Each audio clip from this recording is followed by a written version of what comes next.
Hi students, இன்னைக்கு நாம French ரெவல்யூஷன்லேருந்து tennis court oath பற்றி தான் பார்க்க போகிறோம். எஸ்டேட் ஜெனரலில் தேர்ட் எஸ்டேட்டை சேர்ந்த ரெப்ரசன்டேட்டிவ்ஸ்லாம் வந்து 1% 1 vote டிமாண்ட் பண்ணியிருந்தாங்க. ஆனால் இதுக்கு லூயி 16 அக்செப்ட் பண்ணலை. பிரெஞ்சு நேஷனோட ஸ்போக்ஸ் பீப்புளாக இருந்த தேர்ட் எஸ்டேட் சேர்ந்த ரெப்ரசன்டேட்டிவ்ஸ்லாம் இந்த ப்ரப்போசல் ரிஜெக்ட் ஆனோன்னு எஸ்டேட் ஜெனரல்லேருந்து வாக் அவுட் பண்ணிட்டாங்க. 20th ஜூன் அன்னைக்கு வெசல்ஸ்ல இருந்த இண்டோர் டென்னிஸ் கோர்ட்ல இவங்க எல்லாருமே அசம்பிள் ஆயிருந்தாங்க. தேர்ட் எஸ்டேட்டை சேர்ந்த ரெப்ரசன்டேட்டிவ்ஸ் எல்லாம் அங்கே அவங்க நேஷனல் அசம்பிளியை டிக்ளேர் பண்ணாங்க. அது மட்டும் இல்லாம அந்த இடத்த விட்டு யாருமே டிஸ்பர்ஸ் பண்ண போறது இல்லைன்னு ஸ்வேர் பண்ணாங்க அன்டில் பிரான்ஸ்கான கான்ஸ்டிடியூஷனை டிராஃப்ட் பண்ற வரைக்கும். இந்த கான்ஸ்டிடியூஷன் எதுக்கு அப்படின்னா மொனார்க்கோட பவர்ஸை லிமிட் பண்றதுக்கு, ரெஸ்ட்ரிக்ட் பண்றதுக்காக.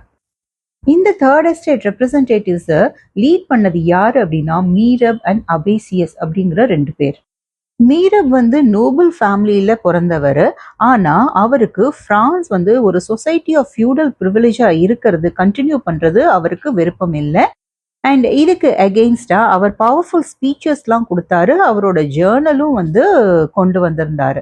ஸோ வெசல்ஸ்ல இருக்கக்கூடிய க்ரௌட்ஸ்க்கு முன்னாடி ஒரு ஸ்ட்ராங்கான பவர்ஃபுல் ஸ்பீச் டெலிவர் பண்ணாரு. அதே மாதிரி அபேசியஸ் அவரும் வந்து ஒரிஜினலா ஒரு ப்ரீஸ்ட். அவரும் ஒரு இன்ஃப்ளூயன்ஷியல் பேம்ப்ளெட் எழுதியிருக்காரு. அந்த பேம்ப்ளெட்டோட name what is the third estate. இவங்களோட சப்போர்ட் அண்ட் கைடன்ஸோட நேஷனல் அசம்பிளி ரொம்ப பிஸியா பிரான்ஸோட கான்ஸ்டிடியூஷனை டிராஃப்ட் பண்ணிட்டு இருக்காங்க. இதோட இந்த செஷன் எண்டுக்கு வந்தாச்சு. Thank you students.